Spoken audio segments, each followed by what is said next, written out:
Jauh sebelum masa kenabian, ketika kota Mekah masih berada di zaman jahiliyah, datanglah seorang pemuda menghadap Sayyidina Muhammad SAW seraya berkata, "Saya ingin menikahi Zainab, putrimu yang mulia." Pemuda ini bernama Abu Al-As. Lalu Sayyidina Muhammad SAW menjawab, "Saya tidak akan menerimanya sebelum saya menanyakan hal ini kepada putriku Zainab." Nabi kemudian menemui Zainab dan berkata, "Wahai putriku, anak bibimu datang kepadaku, dan sungguh ia telah menyebut namamu. Apakah engkau ridha jika ia menjadi suamimu?" Maka memerahlah wajah Zainab tanpa sepatah kata, dan ia pun tersenyum. Akhirnya, menikahlah Zainab dengan Abu Al-As bin Rabi. Pernikahan ini menjadi awal dari sebuah jalinan cinta yang kokoh. Allah memberi karunia mereka dua buah hati, Ali dan Umamah. Hingga turunlah wahyu kepada Nabi Muhammad SAW yang menjadi awal masa kerasulan. Zainab berubah status menjadi seorang putri Nabi, sementara Abu Al-As sang suami tengah bersafar, pergi jauh untuk berdagang. Sesampainya di rumah, Abu Al-As mendapati bahwa istrinya Zainab binti Muhammad telah memeluk agama Islam. Zainab berkata kepada suaminya, "Wahai suamiku, aku punya kabar yang sangat penting untukmu." Tetapi reaksi sang suami Abu Al-As justru bangkit dan melangkah menjauhi Zainab. Dengan heran, Zainab mengejarnya sambil berkata, "Ayahku telah diutus Allah menjadi seorang nabi, dan aku telah masuk Islam." Sang suaminya berkata, "Mengapa engkau tidak bilang dulu padaku?" Inilah titik drama permasalahan Zainab sang putri Nabi dengan sang suami Abu Al-As, seorang kafir Quraisy. Terbentanglah permasalahan yang sangat berbahaya di antara keduanya, yaitu permasalahan akidah. Zainab kembali berkata kepada suaminya, "Aku tidak pernah mendustakan ayahku. Aku percaya ayahku bukanlah seorang pendusta. Ayahku adalah orang yang paling jujur dan sangat terpercaya. Bukan hanya aku sendiri, tapi ibu dan saudaraku juga telah masuk Islam. Pamanku Ali bin Abi Thalib dan temanmu Abu Bakar As-Siddiq juga telah masuk Islam." Abu Al-As pun berkata, "Aku tidak mau orang-orang berkata bahwa aku mengkhianati kaum, dan mereka berpikir bahwa aku telah ingkar terhadap agama nenek moyangku karena desakan istriku." Suasana menjadi hening, dan Abu Al-As mengajukan pertanyaan, "Apakah engkau bisa memaklumi dan mampu menerima keputusanku ini?" Sambil tersenyum Zainab menjawab, "Siapa lagi yang akan memaklumi jika bukan aku yang memaklumi?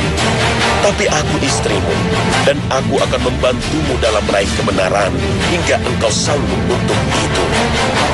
Zainab menepati ucapan pada suaminya tersebut selama 20 tahun.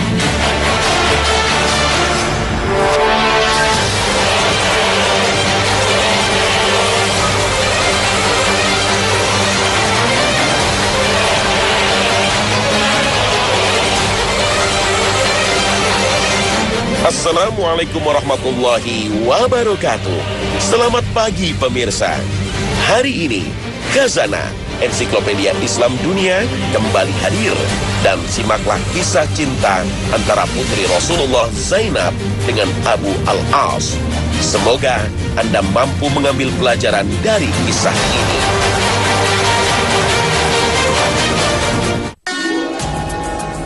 Tahun 622 Masehi atau tahun 1 Hijriah, datanglah perintah hijrah bagi seluruh umat muslim Makkah menuju Madinah Al-Munawwarah. Dengan berbekal seadanya, seluruh muslim Makkah bergerak ke Madinah. Zainab pun pergi menghadap ayahanda, baginda Rasulullah SAW, dan berkata, "Wahai Rasulullah, apakah engkau mengizinkan aku untuk tinggal di Makkah bersama suamiku?" Rasulullah pun menjawab, "Tinggallah bersama suami dan anak-anakmu." Maka Zainab tetap tinggal di Makkah sampai terjadi masa peristiwa Badar. Saat perang Badar, Abu Al-As memutuskan untuk bergabung dalam barisan tentara kafir Quraisy. Mereka adalah musuh dari pasukan kaum muslimin yang berada di Madinah.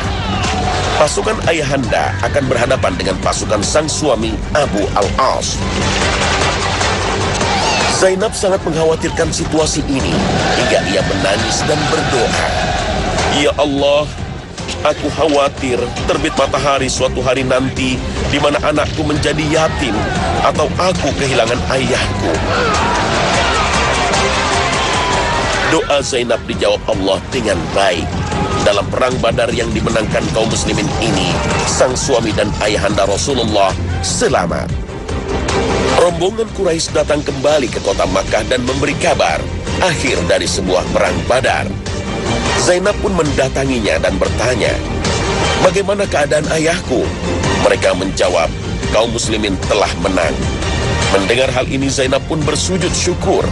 "Lalu, bagaimana dengan keadaan suamiku?" Dan mereka kembali menjawab, "Suamimu telah tertawan." Mendengar kabar ini Zainab pun sedih. Kembali ia berkata, "Kirimkanlah tebusan untuk membebaskan suamiku." Karena Zainab tidak memiliki banyak harta, maka ia pun melepaskan kalung pemberian ibunda tercinta Khadijah radhiyallahu anha. Kalung pemberian almarhumah itu ia kirimkan ke pasukan kaum muslimin untuk menebus suaminya Abu Al-As. Maka dibawalah kalung tersebut oleh saudara Abu Al-As kepada Rasulullah SAW. Saat itu Nabi SAW tengah duduk memeriksa tebusan untuk melepaskan tawanan. Tiba-tiba beliau melihat kalung Sayyidah Khadijah hingga beliau bertanya, "Ini tebusan siapa?" Para sahabat menjawab, "Ini tebusan untuk Abu Al-As bin Rabi'." Maka Nabi pun menangis dan berkata, "Ini adalah kalung Khadijah." Kemudian Nabi meminta pendapat para sahabat tentang pembebasan Abu Al-As. "Dan apakah kalian rela jika kalung ini dikembalikan kepada Zainab?" Mereka menjawab, "Ya Rasulullah, kami rela."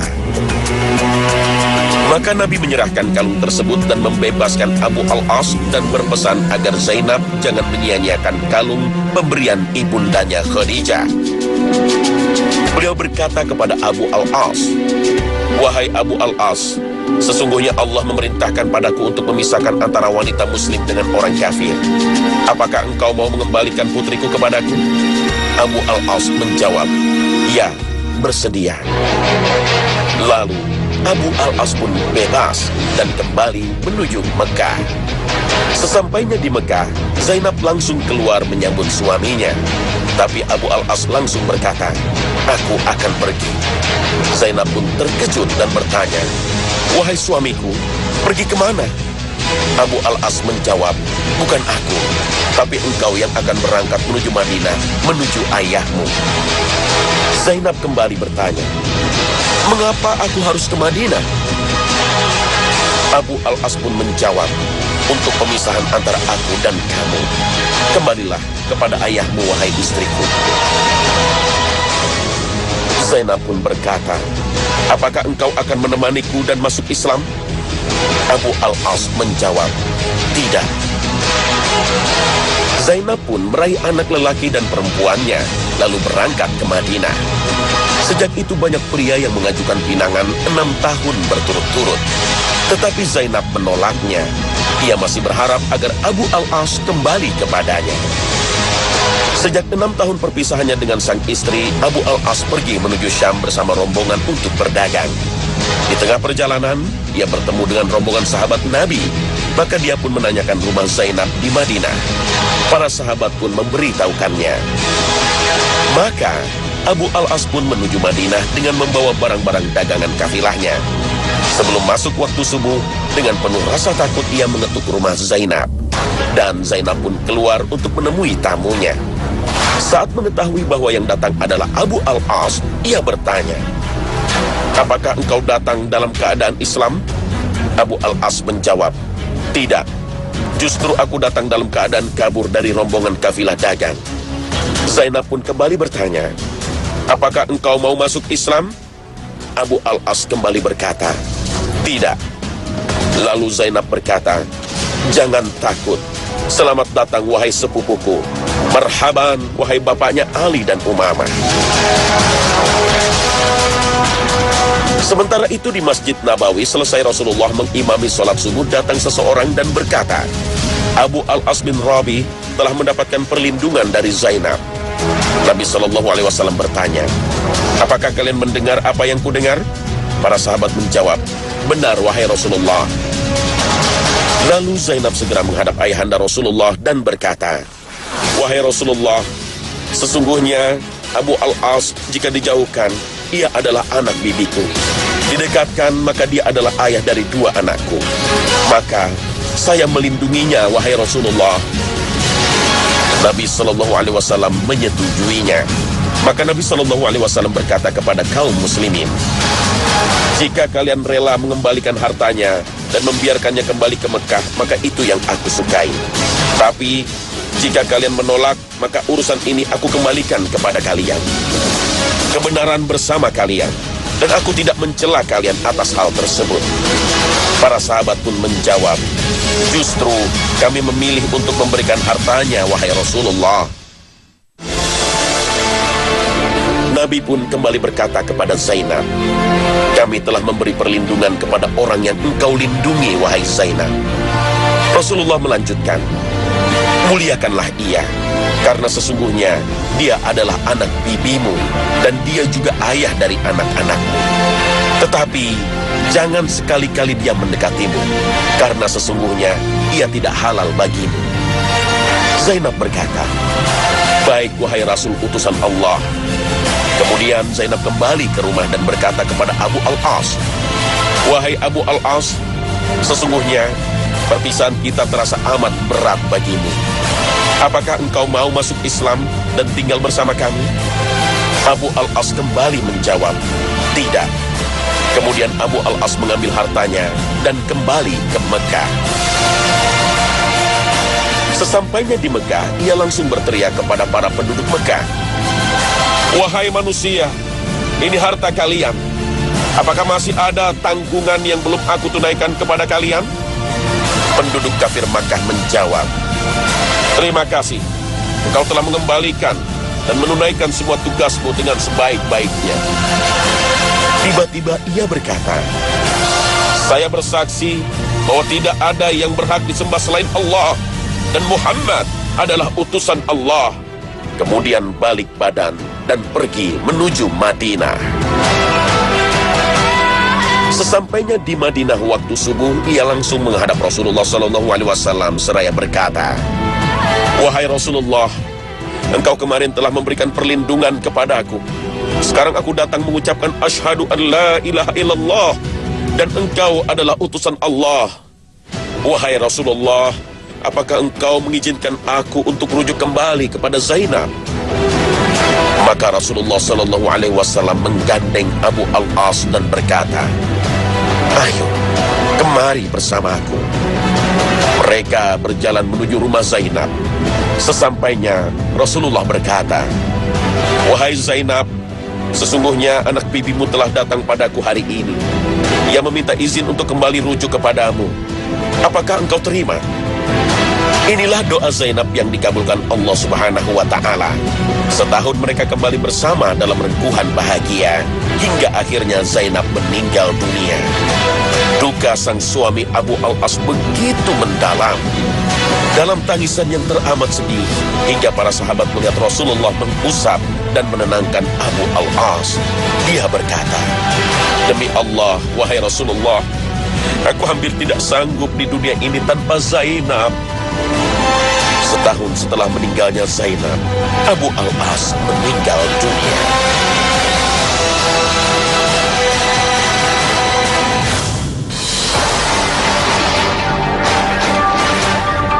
Zainab adalah inspirasi bagi seluruh wanita muslim di dunia atas sebuah kesabaran. Zainab sudah membuktikan bahwa dirinya adalah istri terbaik, ibu terbaik, dan anak terbaik. Sebagai istri, Zainab bertahan 6 tahun demi sang suami masuk ke agama Islam, jalan yang lurus dan benar. Sebagai ibu, Zainab membawa Ali dan Umamah tetap dekat dalam lindungannya. dan memberinya lingkungan terbaik dekat dengan para kaum muslimin. Sebagai anak terbaik, Zainab tidak pernah mendustakan ayahandanya, Rasulullah Sallallahu Alaihi Wasallam, dan memilih Islam sebagai jalan hidupnya walau sang suami menentang. Zainab telah membuktikan dirinya sebagai wanita terbaik. Wanita-wanita yang keji adalah untuk laki-laki yang keji, dan laki-laki yang keji adalah buat wanita-wanita yang keji pula. Dan wanita-wanita yang baik adalah untuk laki-laki yang baik, dan laki-laki yang baik adalah untuk wanita-wanita yang baik pula. Al-Quran, Surah An-Nur, ayat 26. Bersabar termasuk salah satu ikhtiar yang harus dilakukan. Inilah masa Zainab dalam meraih cinta Allah dan kesabaran. 6 tahun masa penantian Zainab dibayar lunas oleh Allah Jalla Jalaluh dengan kembalinya sang suami Abu Al-As ke pelukan Zainab dan kedua anaknya.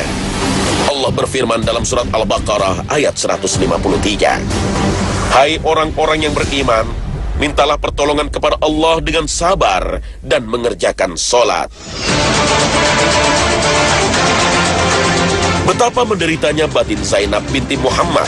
Dia harus menghadapi perbedaan akidah dengan suaminya. Seseorang yang ia anggap imam adalah seorang kafir yang keras menjalankan ibadah nenek moyangnya. Ini adalah sebuah ujian dari seorang istri yang solehah. Ia tidak serta-merta meminta cerai. Bahkan Nabi Muhammad SAW melarangnya ikut dalam rombongan muslim yang hijrah menuju Madinah. Baru setelah turun ayat yang memerintahkan bahwa seorang wanita muslimah tidak halal bagi laki-laki yang kafir, Rasulullah SAW meminta Abu Al-As menceraikannya. Ketika usaha telah diusung dengan kesungguhan, maka usailah peran manusia.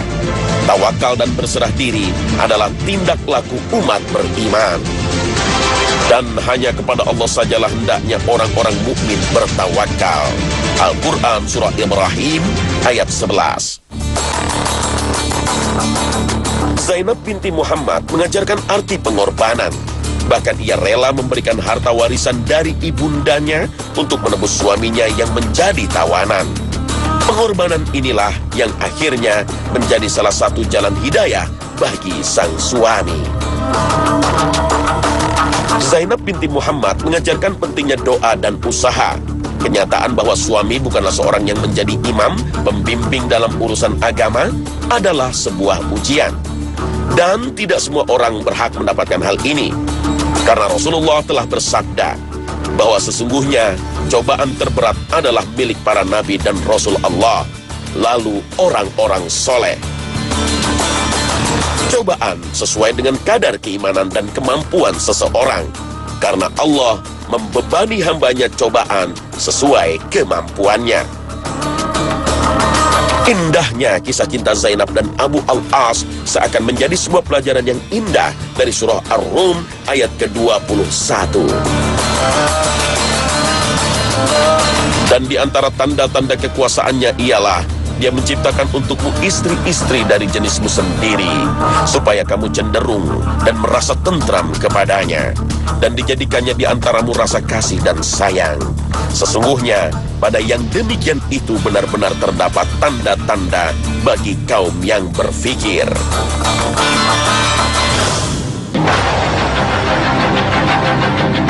Khalifah Umar bin Khattab radhiyallahu anhu sangat terkenal dengan keadilan dan aktivitas belusukan. Hampir setiap malam selama beliau menjadi khalifah, berjalan menelusuri setiap pelosok kota Madinah. Berjalan di tengah malam dari rumah ke rumah, belusukan untuk melihat keadaan rakyatnya. Apakah masih ada sebagian rakyatnya yang menangis karena kelaparan?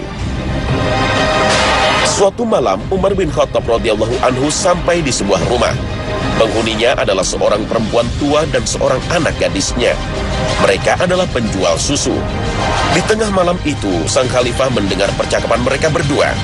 Si ibu berkata, "Wahai anakku, bangunlah dan campurkanlah susu ini dengan air, agar kita bisa mendapatkan keuntungan yang berlipat ganda. Nanti pagi-pagi sekali, kamu berangkat untuk menjualnya." Sang anaknya menjawab, Wahai ibuku, janganlah kita lakukan itu. Apakah ibu tidak takut? Ada yang melihat kita. Ibunya kembali menjawab, anakku, tidak akan ada yang melihat kita. Bukankah ini tengah malam? Semua orang sudah tidur lelap. Jika engkau takut kepada khalifah, maka dia juga sudah tidur, dan dia pun tidak ada di sini. Anak perempuannya kembali berkata, wahai ibuku, walaupun tidak ada seorang pun yang melihat kita, termasuk khalifah, akan tetapi Allah pasti melihat kita. Mendengar jawaban anaknya itu, sang ibu sadar akan kesalahannya dan meminta ampun kepada Allah. Khalifah Umar bin Khattab yang sejak tadi mendengarkan percakapan antara ibu dan anak itu merasa kagum akan kesalehan anak gadis tersebut. Kepada pembantunya, Umar berkata, saya akan kawinkan anak itu dengan putra saya Asim. Keesokan harinya, Khalifah Umar berkata kepada Asim, pergilah kepadanya dan nikahilah ia, nak. Aku melihat ia adalah wanita yang diberkahi. Mudah-mudahan suatu saat nanti ia akan melahirkan orang hebat yang akan memimpin Arab. Keduanya akhirnya menikah, dan Allah karuniakan mereka bayi perempuan, Laila, atau yang biasa dipanggil Ummu Asim. Mereka didik Laila dengan baik dalam suasana nilai-nilai Islam yang kental. Laila tumbuh menjadi seorang gadis yang baik dan memahami Islam dalam hidupnya. Sampai kemudian Laila dipinang oleh putra Khalifah Daulah Umayyah yang keempat, Abdul Aziz. Dari sepasang kekasih yang taat pada Allah ini, lahirlah seorang anak yang akan memenuhi dunia dengan keadilan. Dialah Umar bin Abdul Aziz, cicit dari Umar bin Khattab. Kisah gadis penjual susu yang sangat jujur dan taat pada Allah ini mengajarkan kepada kita bahwa pada saatnya nanti amal takwanya berbuah sangat manis. Dipinangnya dia oleh anak Khalifah Umar bin Al-Khattab, ditinggikan derajatnya oleh Allah Jalla Jalaluh, dan dimuliakan oleh seluruh masyarakat muslim ketika itu. Gadis penjual susu adalah contoh bagaimanakah kehidupan rakyat di masa Khalifah Umar bin Khattab. Gadis ini solihah, ketakutannya kepada Allah merupakan prinsip hidup. Hal ini adalah pendapat para ulama ketika menafsirkan surah Al-An'am ayat ke-129. وَكَذَلِكَ نُوَلِّي بَعْضَ الظَّالِمِينَ بَعْضًا بِمَا كَانُوا يَكْسِبُونَ.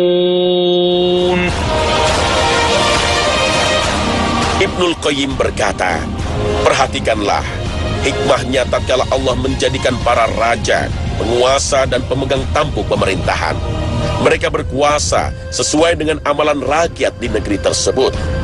Amalan dari para rakyat akan tercermin dari tingkah laku para penguasanya. Tapi apabila rakyatnya suka berbuat kemaksiatan, maka para penguasa juga akan senantiasa berbuat maksiat. Jika rakyat sering melanggar hak kaum yang lemah dalam berbagai interaksi mereka, maka para penguasa akan melanggar hak para rakyatnya secara paksa, menetapkan berbagai pajak dan pungutan liar kepada mereka. Nah pemirsa, inilah akhir kebersamaan kami. Semoga tayangan kami hari ini mampu melengkapi wawasan Islami Anda, sehingga jalan kehidupan Anda sesuai dengan prinsip Al-Quran dan Hadis menjadi semakin terang. Akhir kata, wassalamualaikum warahmatullahi wabarakatuh.